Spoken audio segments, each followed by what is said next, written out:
DWIZ, programang sasaguhin ang iba't ibang isyu at mga balita. Karambola sa DWIZ. Tatalakayin, hihimayin at pagtatalunan ang iba't ibang mga isyu. Karambola sa DWIZ, programang pwede kang mag-rutsa, pero pwede ka rin mas-ras. At ngayon, narito na ang inyong mga karambulista at ang programang Karambola sa DWIZ. Magandang umaga. Welcome to Karambola. Kasama sa impilan, Conrad Banal, Jonathan De La Cruz, Joel Laksamana. Ako po si Trixie Cruz Angeles. At mapapakinggan kami via our website, twiz882am.com. Doon maaari i-download ang DWIZ app for iOS and for Android phone. Live din po kami sa aming social media accounts, Facebook Live and YouTube live streaming. Huwag pong kakalimutan, like, share, follow, subscribe, and join our very exciting at sure ako mas exciting today ang comment section namin. At para dun sa mga nakikinig sa amin sa radyo, mayroon po kaming text line 0999-376-6768. Ulitin po natin, 0999-376-6768. Papapanood din po kami sa aming digital free TV, Alio 23, sa Sky Cable Channel 72. Sa Signal, we're on Channel 24. Sa TV Plus, Channel 27, and GMA For the Box, Channel 25. Available din po kami sa ibang mga digital TV devices and receivers. Rescan lang po ang inyong mga digital TV receivers and devices para lumitaw ang Alio 23. Magandang umaga. Good morning. Good morning. Good morning. Morning. Morning. Ay, yung good news yung in-announce natin noong isang linggo, yung nawawalang bata. Hindi na siya bata. 20 years old na siya. Narinig daw niya. Siya mismo. Siya mismo. Kaya nag-video call na doon sa ate niya. Ganoon. Nag-video call. Nagbalakwatsa lang. Oy, hello. Pinakaba mo naman. Magpapaalam kasi kayo. Mabuti na lamang daw at na-video call. At nagpapasalamat po yung buong pamilya sa Karambola. Tingnan nyo naman ang Karambola. Narinig niya na... yung pala nagpatsador. Naku, napagalitan yan. Sigurado yan. Ang Karambola. Parang sa Karambola. Miss person. Okay tayo. Parang sa Karambola. Kung meron ho kayong ganon. Ganyan lang naman ang Karambola. Nabanggit natin ang bagnet na binagawa ang bagnet. Bigla na lang nagkakaroon. Thank you, Chin and Doktora. Ano ba naman kayo? Yung inyong kalendaryo. Nandiyan na. Pupirmahan na mamaya. Pipirmahan na mamaya. Hindi ko tuloy babanggitin na noong nagpadala ng binagoongan si Kinain na namin. Nilagyan pa ng isang embutido. Ikaw lang yun Nung isang embutido. Ikaw lang yun. Na medyo na-touch ako doon kay Chinchin. Paborito ko pa naman yung embutido. Tinuro niya sa akin how to do it. Ang embutido po pala. Bago mo kasi mabibili mo yan, di ba? Nakaroll yun, nakabalot sa... Okay. Bago mo i-serve, may gagawin ka. Bago mo i-serve yan, yung itlog. Scramble mo yung itlog, tapos bababad mo muna doon sa piraso. Para iinit mo. Para maayos. Paano mo iinit? Iinit mo sa frying pan. Sa frying pan. Pero na nakabalot siya. Meron na itlog. Huwag mo sosobrahan siguro, no? Sarap. Hindi yung diretsong wala, sayang yun. Tama. Yan pala ho yan. Para rin yan yung pag-ano ng binagoongan. Hindi ka basta-basta naglalagay ng kung ano-ano doon. Dapat mayroong specific, mayroong deliberate ka dapat. Deliberate ka, mayroong bagnet. Meron kang bagnet, mayroon kang mangga, meron kang bagong, at saka meron kang talong. Otherwise, none at all ka. Otherwise, none at all. Okay ka. Bukas po ay translasyon na, pero ngayon pa lang ay napakatindi na. Napakatindi. First time since pandemic. Yes, first 3 years nang natigil, di ba? Yes, 3 years na natigil. Maraming innovation daw ngayon. Kahapon yung pahalik nag-umpisa. Hapon yan, linggo. Dyan sa Luneta. Anong innovation na sinasabi mo? Technology ba based? AI? Hindi. Parang ease of taxes ngayon. What I mean by innovation, doon sa control mechanism. Para sa control. Ang mga police, ilan? 13,000? Mga ganon. Ganon katindi. Orderly. Grabe itong, ano na to, no? Itong sa Filipino tradition na to. Ibang klase ito, ibang klase. A bit of history here. Wala sa buong wala namang mundo black yan, na sa rin talaga, di ba? Well, maraming teorya A bit dyan. of Bakit history here. team? Sinabi, nasunog and everything, you know. But the actual explanation, yung ginamit po talagang kahoy dyan, medyo dark. Na itim yung kahoy na ginamit. Okay. Ayan, tuloy. Ang Pero bilis hindi ng so. reaction. Magpapadala din daw ng imbutido. Oh my God. Sinasabi ko yung karambola talaga. Yan yung power ng ng media. Power of the media. Si ano naman, The best that I have tasted so far. Chin naman, hindi yan. Ano mo, Chin? Dagdagan mo na. Ano ba, kombinasyon na Kombinasyon na muna ng salay. Ano po? Uy, nakakake na skirt. Alam niyo yung skirt yung hindi pa pantay-pantay yung haba? Yes. Yung ganon-ganon. Diba? Merong ano. Tama naman. Yung ganon-ganon na Yung hindi ganon, na hindi wrap yung straight. around. Hindi yung straight. Hindi. Ganon-ganon eh. Wrap around yun. Na kaki po. Yeah. Ewan ko kaki ba yan o cream? Kasi may iba-ibang antas ng ano yan eh. Malamang kaki. Malamang kaki. Tapos black ho na turtleneck. Kailangan ko tuloy sipatin. Turtleneck, hindi ba? Oo. Yan ang skirt na pag umikot ka, magte-twirl yan. Yes. No? Yes. Yan. Yan yung parang... Yan. Yan yung parang Marilyn Monroe. Nag-twirl. Nag-twirl. Ay, ganun. Sobra naman yun. Doon sa may hangin. Pero ito, dahil kaki, hindi. Kaki. Mag-twirl. Pero yung sapatos niya po, yung sandals na may... Roman? Hindi Roman Hindi. Yung, mas mababa sa Roman. Spartacus, hindi. Spartacus, hindi. A little higher than mas ano lang angat lang sa Yes, very ankle. modish. Ankle. Yan. So, okay na.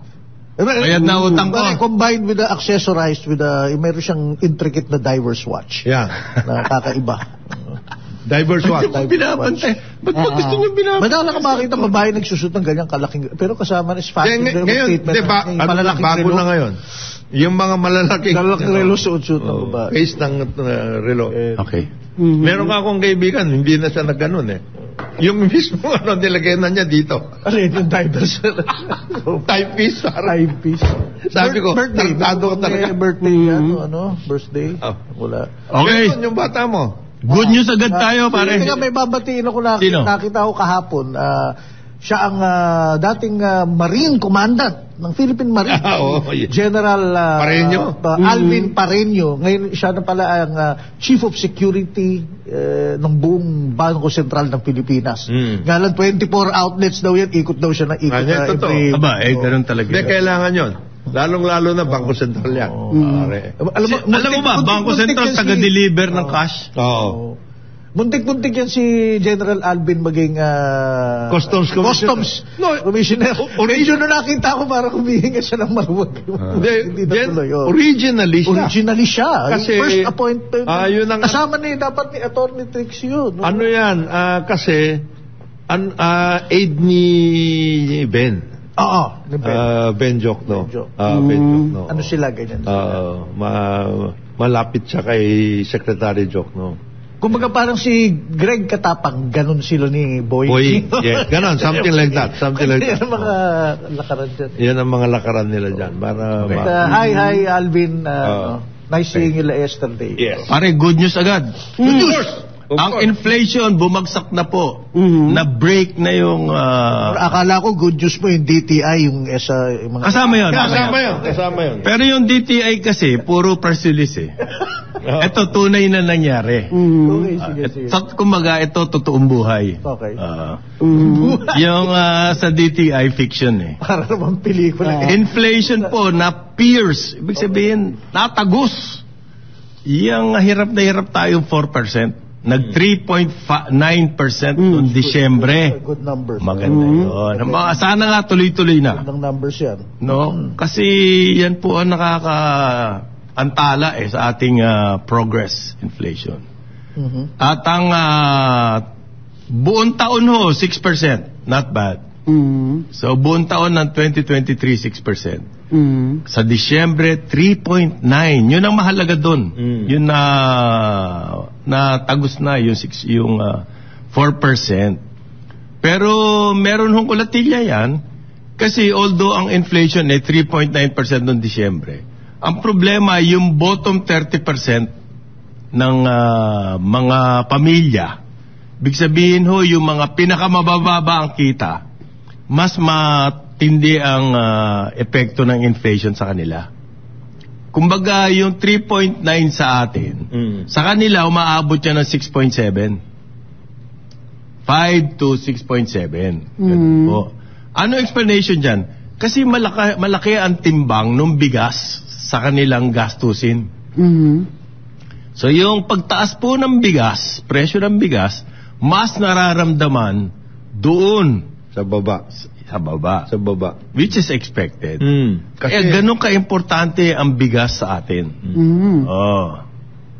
Ang weight po niyan halos sa 10% ng bigas. So pag umakyat yan, mabigat. Ang ano yung budget mo. Okay? Maganda po yan na yung mga ganyan statistics, nakikita natin kung anong epekto ng inflation. Kaya nga, si Secretary Laurel mismo nagsabi na, hindi lang yung SRP dyan sa mga kung saan sana, ito specific bigas. Bigas lang. May SRP. May na magkakaroon. Sabi niya magseset tayo ng SRP sa bigas. At hindi DTI hindi exclusive na DTI ito Hindi. Ano yung sabihin nun? Teka muna. Exclusive na DTI. Kasi yung SRP, start DTI. Hindi naman nila binabanggit yung mga, yan, kagaya niya, bigas. 10% ang weight niyan tapos wala ka man lang binabanggit. Hawak ka ba ng mga, kartel? This is much too big for them. Di ba? So sabi ni Secretary Laurel, hindi. Mag-SRP tayo sa bigas. And he is confident because ang sinasabi niya, at sinasabi rin yung iba, halos karamihan ng mga gusto nating i-import, nandito na So pwede na. Meron tayong production niyan. Kaya lang, hindi sapat. Hindi sapat. Talaga namang hindi sapat Ganon talaga yun. Maski na nung panahon ni na Secretary Tanco, there was a time na talagang ganon yun. Kasi growing population tayo Okay. Lakas na. Tapos nagkaroon only rice. Maski ho 3.9 yung inflation ng December, which is good news. Dahil yan doon sa mga ibang factor like wala na yung electricity, wala na yung tubig, wala na yung gas, hindi na ganun kalaki yung increase. Well, yung tubig, one time, big time nung... hindi na makaka-increase pa ngayon. Noong December, wala pa ho January yung susunod na increase ng tubig. Yan, dyan tayo. Ayan, ito na. Sa January. Ngayon, saan nanggaling yung inflation? Ang malaki pong bahagi ng inflation ng 3.9, nanggaling pa rin sa food and non-alcoholic beverage. Therefore, ang ating problema pa rin pagkain. 5.4% yung inflation. Noong ng food and non-alcoholic beverage. Hindi kasama yung spirits. Hindi kasama yung spirits. Okay. Pero ang sabi ho ng presidente, wag tayong magkakampante. Kasi darating pa ang El Nino. Okay? Marami pa rin challenges. So kailangan po tuloy-tuloy lang yung production ng food. Baka dyan papasok yung sinasabi ni Secretary. But meanwhile, this was lauded by Speaker Ferdinand Martin Romualdez. So what? And he vowed to continue to pursue programs further reduce inflation. At least stabilizing food prices. Okay lang. May economist na rin pala sa House. Okay, di ba? Mulan marami sila doon. Marami economist dyan. Stella Kimpo. Pala si Stella. Mga mas in terms of credentials, Pagdating sa economy, mas marami sa Congress, na yung hindi yung just add water. Hindi. Hindi. Marami doon. Totoo. Marami sila doon. Si Salceda. Yan. Jimbo. Stella. Uy, si Stella University. Si Recto. Ralph Recto. Oo nga pala sa Congress. Of course. Yan ang mga dapat nasa Senado eh. None other than GMA herself. GMA? Teacher siya ng lahat ng mga so. PhD pa yan.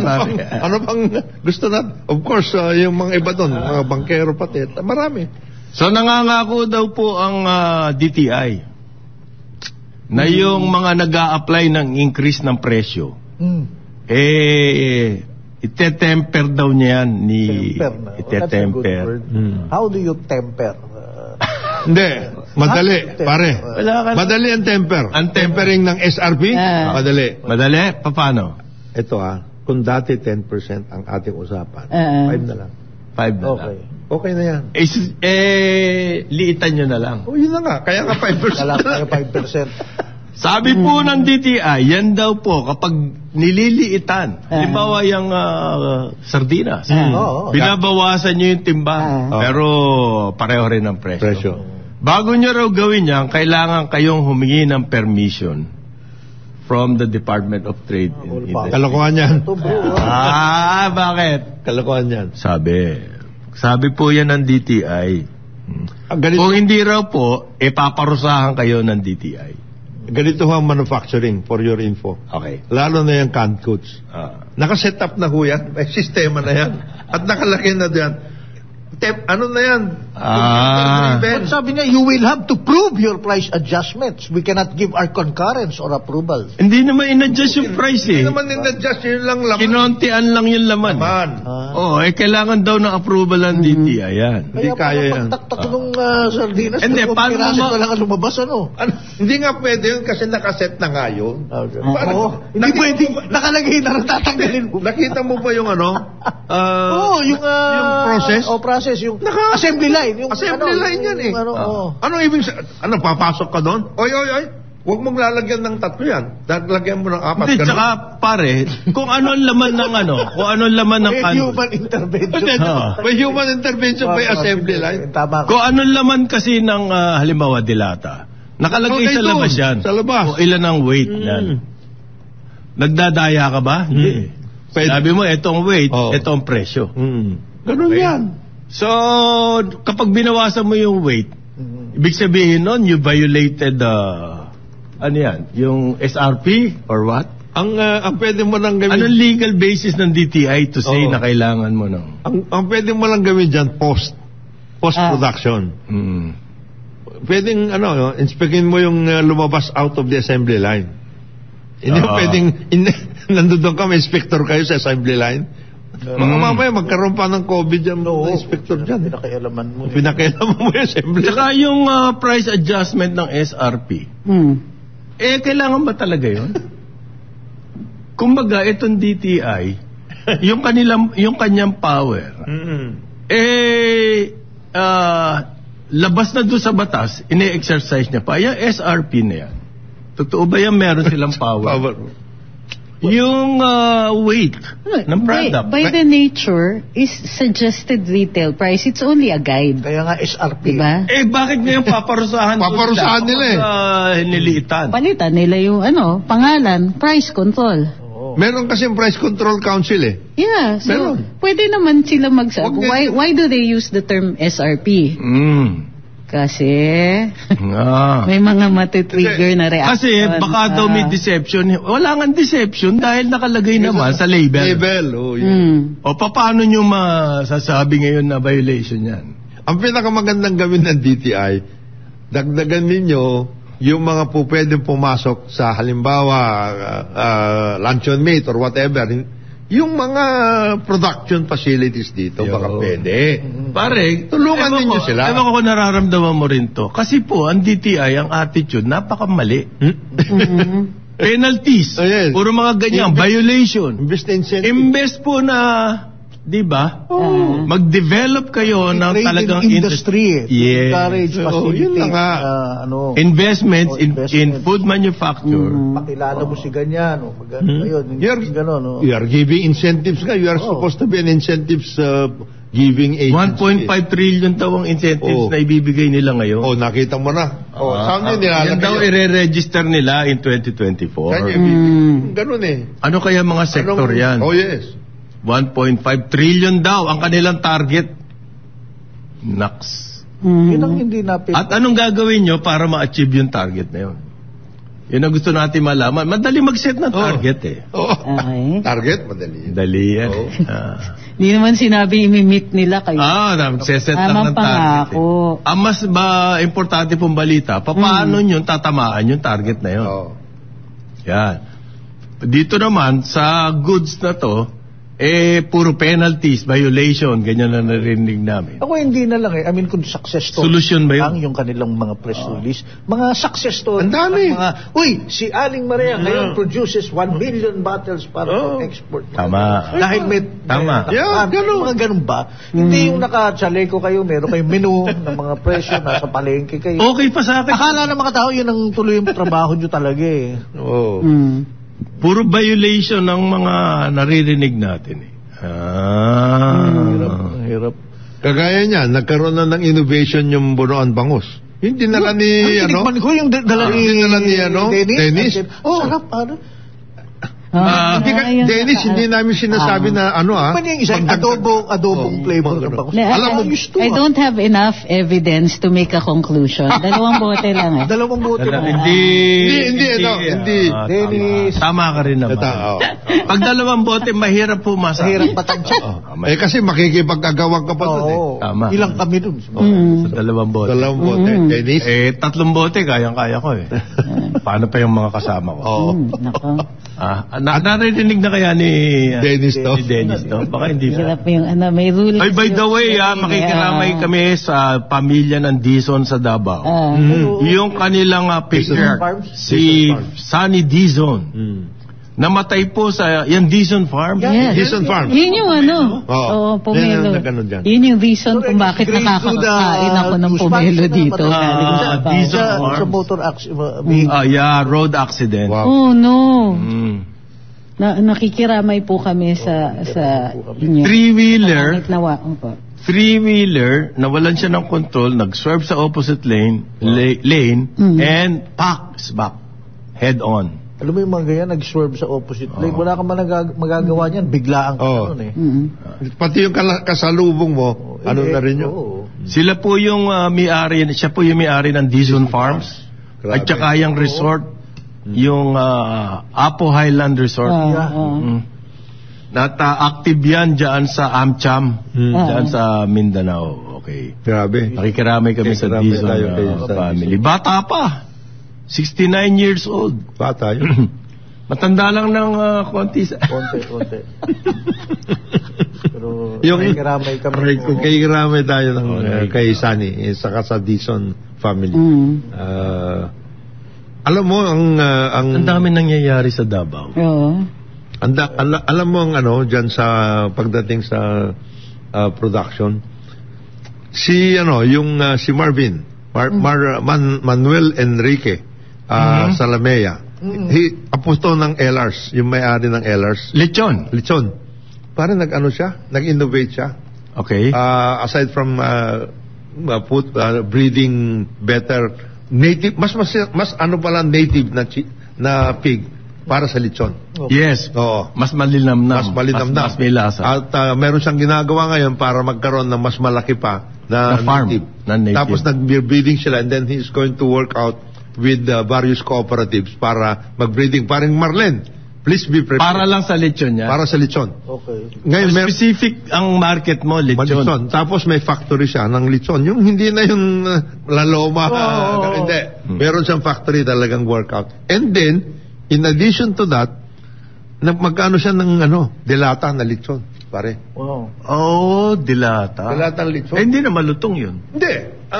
Meron siyang formula eh. May formula. Para pagdating mo doon, halimbawa, painit mo lang, air fryer or lechon ka na yan. Lechon ka na. Magaling. Nag-away kasi yung pamilya yan. Nag-away nga. Yung Ellars, naging Ellars. Zay. Siya. LRZ. Kasi sa Lamea. Ito, apo to. Yung Ellars na original, LR''S. Ellars. Pero maganda yung binanggit mo, ganyan. Yung mga ganun. Nagdidilata yung ganun. Now, may formulation yan eh. May process yan by the way, may design din yan. Meron. Ito yung dapat trabaho sana ng DTI. May design center. Dami mo naman pinagagawa sa DTI. Ito talaga. Kasi lalaban tayo ng trades, RCEP, whatever. Ayun ang mga paglaban natin. Nasa communication sila eh. Hindi naman sa manufacturing eh. Hindi ko PR, nasabing ang business pasukin nila manufacturing. Ang DTI, ang business nila, press release. Okay. Pag nakapag-press release sila, tapos na yung trabaho. That's a trade issue. It's a trade thing. Services. Services, correct. More on this later. Pagbalik ng karambola, oras natin 8:30 ng umaga. Balikan natin ang ating mga karambulista at ang programa Karambola sa DWIZ. Nagbabalik ang karambola kasama pa rin sa impilan, Conrad Banal, Jonathan De La Cruz, Joel Laksamana. Ako po si Cruz Angeles. Congratulations kay Jokoy. Yes. Joseph. Arrive. Joseph. You think you're funny? Joseph? Yan. Who said you're funny? Yan. Galing na mami. You think you're funny? You're funny? Yung mami niyang importante nun eh. Pero siya dapat kasamang ganun eh. Pero magaling. Dahil sa kanya. Si Jokoy po, yung komedyano, stand-up comic na sa Amerikano, na nanay niya Pilipina. Okay. Pero ang kanyang main topic po, ang persona niya as a comedian, yung Filipino traits, traditions, habits. Ano ng nanay niya yun? Halimbawa, impluwensya ng nanay niya talaga. Kaya mahal na mahal po ito ng mga Pinoy sa Amerika. May kwento siya eh. One of those, meron in-offer sa kanya, bago-bago pa lang siya na komedyante, na show. Pero ang ni-request is, don't do the accent. Yung sa nanay niya. Yung pag ginagaya niya yung nanay niya, wag daw gawin yung accent. Kasi wala daw makaka-relate. Tinurn down niya. Yun ang kanyang trademark. Yun ang naging trademark. Tsaka sabi niya, that's the Pinoy accent. Yun yung without that, wala. Anong pinagkaiba niya doon sa ibang mga komedyante? So, like kananay niya yun, parang yung mga Indian na stand-up. Yung Indian accent nandun. Correct. Tapos, yung mga Japanese po na stand-up, yung Japanese accent. Whether you like it or not. Maski nga yung mga Kano, meron sila. Race life. The drawl in the nasal drawl from Texas. Mga ganun. The Jersey accent. New Jersey. Meron pa yung mga Southern. Kano na yun? Meron silang sariling. Alam mo kung sa region ka. Okay. Merong Harvard accent. Yes. Harvard is in flames right now. Really? Nag-resign yung presidente. She had to resign. For her remarks on... Not only for her remarks, it's now turning out. Meron pa? She plagiarized. Oh my. She plagiarized even her thesis. Sino to? Ito si Claudine Gay. The Harvard president. It's in flames right now. Binabanatan siya. Ang takot. Pati yung mga Parang nakalusot yan sa... Pati yung kanilang sponsors, pati yung kanilang kasi nga yung tungkol pati doon sa... Nag-umpisa yan doon sa Israel versus Hamas. Anti-Semitic. Mga ganun. Si Claudine Gay. Grabe siya. Okay. Oh my gosh, yung 1997 PhD dissertation niya pala, plus 3 other academic works. How did this happen in Harvard? Diba? Expulsion yan pag plagiarism. Kaya hindi ka nalang tumuloy ng Harvard. What Harvard? Sino yan? Ay, better yan Harvard yan. Diba? Kalokan yun. Doon ako. Bakit ako pupunta siya? Tagasan ka? Harvard. Harvard. Parang dati na si Cablas. Sir, totoo ba kayong dalawa ni Secretary Tatad hindi nag-graduate?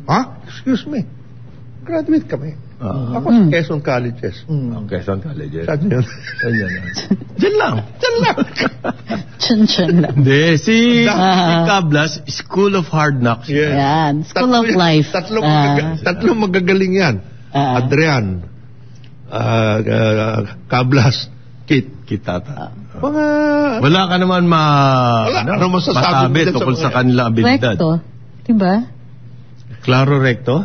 Hindi nag-law school yun. Hindi nag-law school? Yeah, pwede pa kasi. Noon. Pero nag-ano yan, bar. Oh, you can take the bar. Noon kasi iba yung rule. Oo, pwede siya. So, okay lang. Harvard. Kasi ang ano ko lang, just to put context, kasi itong sining Harvard president, Marvin Gaye. Ano siya, yung... Hindi Marvin Gaye po. Hindi Marvin Gaye. Si Gaye. Singer yun. Ano siya, yung... Kaya siya nakaakyat din sa posisyon niya. Hindi naman siya talaga yung of any yung distinction, yung mga talagang matitinding ano. But kasi alam mo sa States, di ba yung left wing tumaakyat, lumalakas. Yes, she rode on that. Talagang ano pa siya. Ngayon yung nagkabukingan ngayon. Ngayon binabanatan ngayon ng mga left wing. Yeah. Kasi nasa posisyon sila especially in the eastern establishment. Sila na ngayon. Ngayon ito nangyari. Ang damage dyan sa reputation ng university. It's the university. It's the university that will suffer. Sa Harvard alam niyo po, may nag-aral na niyan Yan makapasok ka sa Harvard, swertihan. Totoo. Tsaka rin, pool. Halimbawa, meron ditong local na Taipan, nag-donate ng so many $1 million. So, nakapasok yung anak niya doon. Ganun lang yan. Pero in terms of abilities, diba? Well, they have a quota for those. Nakapasok na... Sila, nagre-recruit sila nung talagang alam nilang super talino. Para reputation din ng university yun. Meron gano'n. Pero yung mga nag-a-apply, diyan, swertihan na lang. Pag pasok ka dyan. Pwede na raw yan. Sabi ni Tipping Point. What's his name? Malcolm Gladwell. Malcolm Gladwell. Might as well be a lottery. Ang pagpasok sa university sa US. Kasi po, yung top 5% ng graduating class, lahat yung qualified to go to any university. Okay? Yun ang argument niya Tapos magkakaroon pa kayo ng selection process. Nagkaroon nga ng... Lottery na lang. Nagkaroon nga ng sa Asian Anti-Asian. Pagpasok dyan sa mga so-called prestigious universities. Tapos meron pang isang nag-aral. Halimbawa yung MBA. Kinumpare niya yung MBA ng mga top MBA business schools. No? Kinumpare niya doon sa mga city colleges MBA. Sa simula, sa recruitment, syempre, angat yung mga may network angat. May network yun But as your career advances, pantay na. Totoo yun. Totoo naman. Pantay na ang pay scale. Yes, totoo na. So para saan yung minatrikula mo napakalaki? Well, entry point. That is an entry, Hindi, meron din entry point. Put in the door. Put in the door para get you sa biodata lang. Oo. Hindi, kung pay scale. Ewan ko pero ako I notice a difference. Kasi sinasabi naman ng ibang mga professors, even from other universities, there's some, hindi ko lang babanggitin which university, baka matuwa pa sila. There's some universities, for instance, they teach you how to research. It's the how. In other words, other universities, they'll fill you in with the knowledge, which is okay. It's okay. That's really the point of school, di ba? But the other universities will teach you how to think, how to find the information, where to go. At saka yung abilidad na yon, iba yon. Tama ka dyan. Pero yung point of research, yung point of research is the economics of it. Gagastos ka malaki, punta ka sa prestigious university. So this is versus about the city school, na napakababa ng gastos mo, at saka working student ka. Doon sa prestigious school, full-time student. And dito, working student ka, at the same time, you're pursuing your MBA.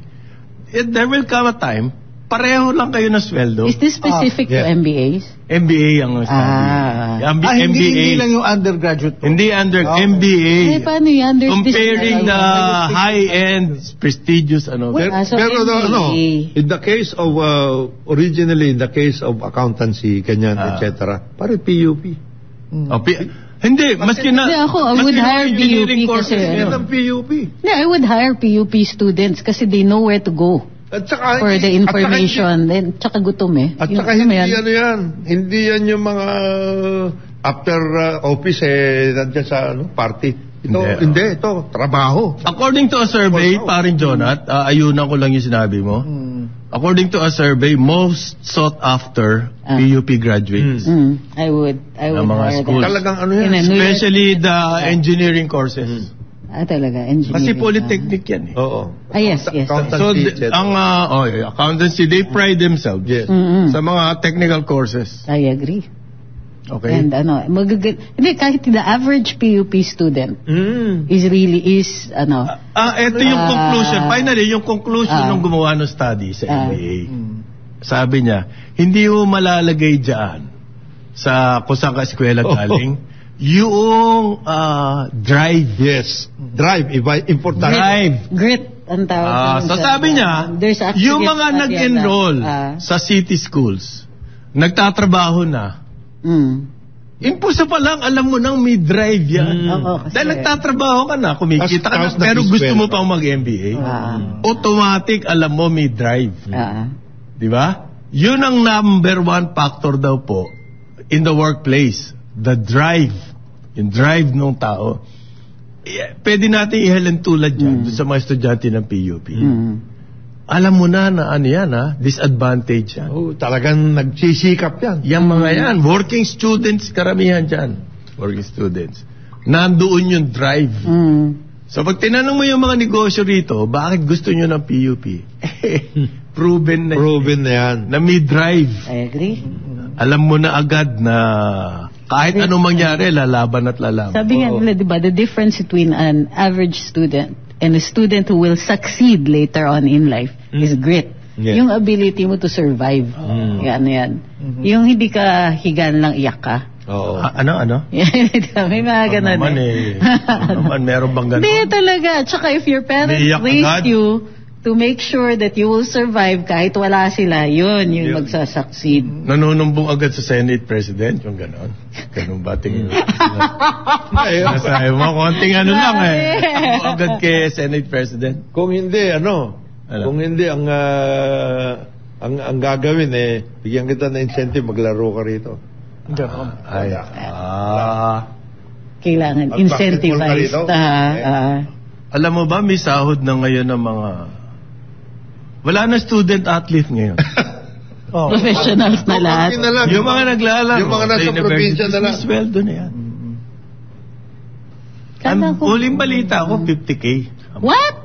Wow. Huling balita ako. Yan po, galing sa mga nandyan mismo sa loob. So, anong purpose ng ating collegiate athletic sports, collegiate sports? Nandyan dapat yung character building and everything. Parang ROTC yan sahuran na ngayon. One has to evolve with the times. Yeah, really? Kapag hindi mo naman ginawa yun, they're going to go evolve bring their sneakers elsewhere. Ganun. Yan. By the way, nagkaroon ng konting... kaya nga, pasama ang ating... nagkaroon ng konting pasama ang ating... nagkaroon ng konting browahan yan sa Facebook Magkakilala ko. Hindi ko nasasabihin yung university, pero UAAP, mga top. Ngayon, pinost niya yung mga retrato ng mga player nila na mga nagsipag-graduate na nakatogag. Ngayon, kayo, pero dapat hindi niya ginawa. Yung ginano niya, kayo naman, tinuro niya talaga yung skwelang kapitbahay. Ilan ang napag-graduate yung atleta? Sagutan na sila ngayon. Nagbanatan na. Hindi naman dapat. Kasi alam mo, titignan mo yung schedule ng mga by the way, some of these na player nga sa UAP, they do graduate, bro. They really anong klase, anong graduate? Ang dali namang graduate Ang mahalaga ko, merong laman. Well, for that university to graduate... Ito kasi, Joel, ito ang point ko. Tingnan mo yung schedule. Halimbawa, you are player. Sunod-sunod ang mga tournaments niya. Do this kids. Di mas mahirap. Itong mga player na yan, paano mag-aaral yan? Yan, mas yun nga mahirap yung pag point ginawa ko ng achievement niya kung ganun. Hindi, ibig sabihin, hindi naman talaga nag-aaral yan, pinasa na lang. Ay, hindi ko alam yun. Bro, you are... Ganon tinutuka mo yung... Yun ang problema po eh. But, ibig sabihin, kailangan may magbago. Sa takbo ng ating collegiate sports, kailangan po may magbago. We have to really change it. Pasama ng pasama eh. Hinihigop nyo na yung mga magagaling. In some ways, not dedicated to sports. Yan na nga eh. Anong not dedicated to sports? Sports na nga eh. Kasi na eh. Kasi. Hindi na yung student athlete eh. School spirit and So, mananalo ka nga. Pero anong klaseng panalo yun? Yun ang pinagmamalaki ng UE, pare. Talo kami, pero... Hindi kami namimili ng player. Namimili ng player. Yeah. Sama naman sa bumibili ng player. Pero babalik tayo sa sinasabi mo. Kasi nag-corporate. Yeah. Sometimes it's either or eh. In the hallowed halls of power na pag umabot sa certain level. I would hardly call them hallowed. That MBA or kung saang Ivy League University actually does help. I have to admit, not for all, kasi yung nga, taga PUP, taga PLM, at talaga namang sila by the grit of talaga, yung hard work at yung... but kaya nga I have to admit, there are times pag hindi dugong bughaw dahil Ateneo, hindi. Ito yung tinatawag na dugong bughaw dahil ito yung hawak niyang elite na degree. Sabay nakakaabot yung hinayupak. Yun na nga yung yung privilege na sinasabi. Dun sa magsukat ka muna ng sapatos sa walang gano'n. Umakyat na kagad dun, bro. Well, in the long run, makikita mo rin talaga the stuff they're made of. So, galing ka nga sa mga elite schools na sinasabi, pero wala ka naman ng karakter. In the long run, lalabas at lalabas yun. Natatakpan niyang karakter ng masikip na Merkana, bro. Wala pa rin respeto sa'yo, yung mga bata mo. Mga bata dahil mo kasi and your peers. respect basta amin yung airport. Privatize amin yan. Okay. Tapos na raw. Tapos na. Talaga? Sabi ni Secretary January 26, Bautista, we found out that all of the 8 participants really had all the best interest of the country. Aray, paano mo nalaman yun? Sabi niya, kasi they were so eager. Secretary Bautista. Interest, paano mo nalaman? They were so eager. So eager. They were so eager to make money out of us. Ikaw naman mo. Oh, by the way, ulitin ko mo yung kwento. Pwede ba ulitin ko lang yung kwento? One more time. One more. This will be the first. Yan po nananahimik yan na iya. Okay. During the time of Duterte, merong grupo, puro real estate, super group of real estate companies, yung pinakamalalaking real estate, nag-submit ng proposal unsolicited sa Department of Transportation. Na gusto nila i-take over yan na iya. Okay, unsolicited po yan. Na-approve yung kanilang unsolicited proposal. And therefore, tuloy na yan. Bigla nagkakaroon ng change contract. Ang gusto po nila, tanggalin na yung proposal nila na magtatayo ng another runway. 1. Number 2, yung proposal nila na magkakaroon ng people movement. Ano ibig sabihin nun? Train, mass transit. Okay? Gusto tanggalin yung dalawang yan. They realize it's impossible to do or they knew all along that it was impossible, kanya lang gusto nila maging attractive yung kanilang unsolicited proposal. Nung nire-request nilang tanggalin yan, the Duterte administration put its foot down. Hindi pwede. Yan ang kailangan ng airport additional runway tsaka people movement. So sabi nila, gano'n hindi pwede, withdraw na lang namin yung proposal. Although maraming press release, doon sa withdrawal na yon, hindi nila sinabi yung totoong reason. So wala na, change in administration. Biglang Marcos administration. Lo and behold, walang kaabog-abog, biglang ang DOTR gustong i-privatize ang NAIA. Okay. Okay? Hindi na unsolicited to. government na mismo ang gusto mag-privatize na NAIA. At saka, pinakamahalagang misteryo na hindi pa nasasagot, wala yung dalawang provisions na yon dito sa bagong terms ng DOTR. Yung pong bagong runway at saka yung people movement, yung train. Wala na rin. Pero bidding na ngayon. Yan. Sino po nakapag-aral na ng matik-matik ng NAIA? Di yung unang original na proposal. Alam na nila ang pasikot-sikot niyan. Okay? Nasabi mo ni Jonat, gusto niya makita yung terms of reference. Top secret yan, parin Jonat.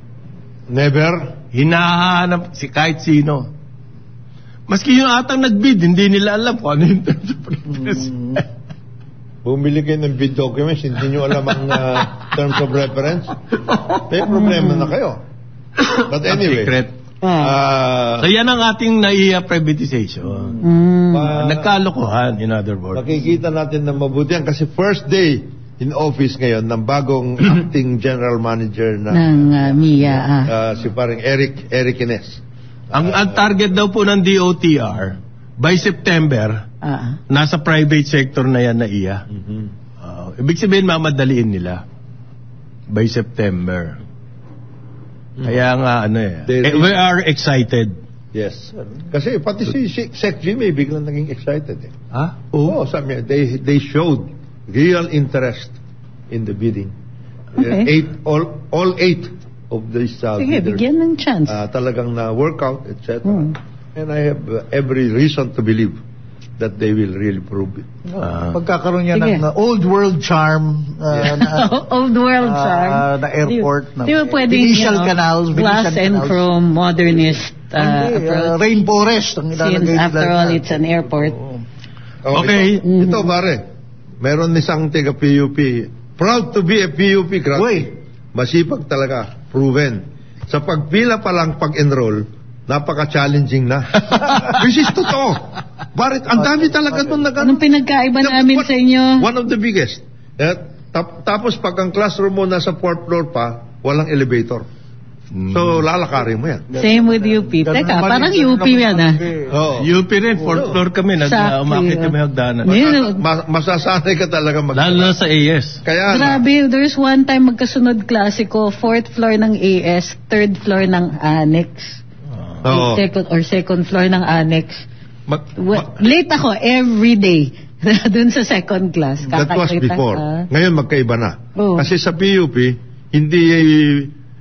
sa PUP, walang problema sa parking. Sa UP, ang problema nila parking. Ngayon. Dati hindi. Yung PUP right in the heart of the city. Doon sa program ko, wala akong kalaban. Okay, sabi po ni President Duterte. Konti kami. Naging topic ko kasi yung military coup or destabilization kung tawagin ni Trillanes sa lahat naman na magsasalita. Ay, sorry. Grabe na irony. Kasi over the weekend, he knows whereof he speaks from. Over the weekend, nagsalita ng Trillanes out of the blue at pinatulan naman ng media. Ang sinabi niya, si Duterte daw, ang pinuno ng destabilization against Marcos. That explains the last night. The other night. Nag-press con si PRDF. Sinabi po ni President Rodrigo, ano to? Roa Duterte. Sabi niya, sino namang gagong polis o military makikipag-meeting sa akin? Tapos na ako. Ano pa mahihita nila sa akin? Pero indicative din kung gaano ka-importante siya. Kasi kay Trillanes, siya pa din ang target. Hanggang ngayon. Sabi niya, naging presidente na ako. Ngayon, gusto kong matanggal si Marcos. Para saan? Para ako ulit umupo? Hindi ba? Or ano? Wala lang, asar lang ako sa kanya. Ganon? I will go through all this trouble for that. Ito po yung sabi ni Duterte, I'm comfortable with Marcos. Okay. Why should I even try to replace him? At, ito mas mahalagang tanong. Sino naman ang ipapalit natin sa kanya? Di ba? Alam naman si Trillanes. Alam mo, kung may 1,000 kandidato, hindi ko pa rin isasama yan sa listahan. Eko. No, ang armed forces po nagsalita rin. There's no such thing daw. Meron mga grumbling among military officers. No, because pero that has always been the case. Yes. Tama yun. Lagi naman eh. They speak their mind out. Although sila lang. Not in public. Saka satisfy everybody. Okay. Yes, there's always grumbling. But the levels of grumbling, they vary. So, hindi rin natin pwedeng sabihin na yung grumblings ngayon are the ordinary grumblings of the military. It's not. I mean, isang grumbling dyan, yung retirement pay. There are certain because of may issues na ganyan, retirement pay. Merong isang manifesto that hasn't gotten legs recently. Worried sila kasi halimbawa, juxtapose mo yung Maharlika Fund with the statements and the manner in which the pension is being handled. So the higher yung level ngayon. It's the first time they've been directly threatened Sabi po, meron din nagsasabi ang problema kasi nung statements na gano'n, ang daming mga half-half half-truths. They are not explaining it properly. In other words, may agenda rin talaga. So there are certain things that kaya yung disciple ng pagtaas, pagbaba. Tapos President Duterte, generally, siyempre ganito yan. Okay. Halimbawa, there is only one position of Chief of Staff or PNP. Siyempre. Ilang kayo magkakaklase. Hindi siyempre mayroon ng ganun yan. Meron disgusto dyan kahit pa paano. Merong iba, yung pagtaas ng nila, there are only so many positions of ganito. Siyempre may mga ganyan. Ang tinuturo pong isa, dating DICT Secretary Eliseo Rio, retired military officer po to kasi. Ang sinasabi po, siya daw namumuno ng destabilization. Meron kasing TNT Rio, 21 reform movement. Sinasabi, so he denied.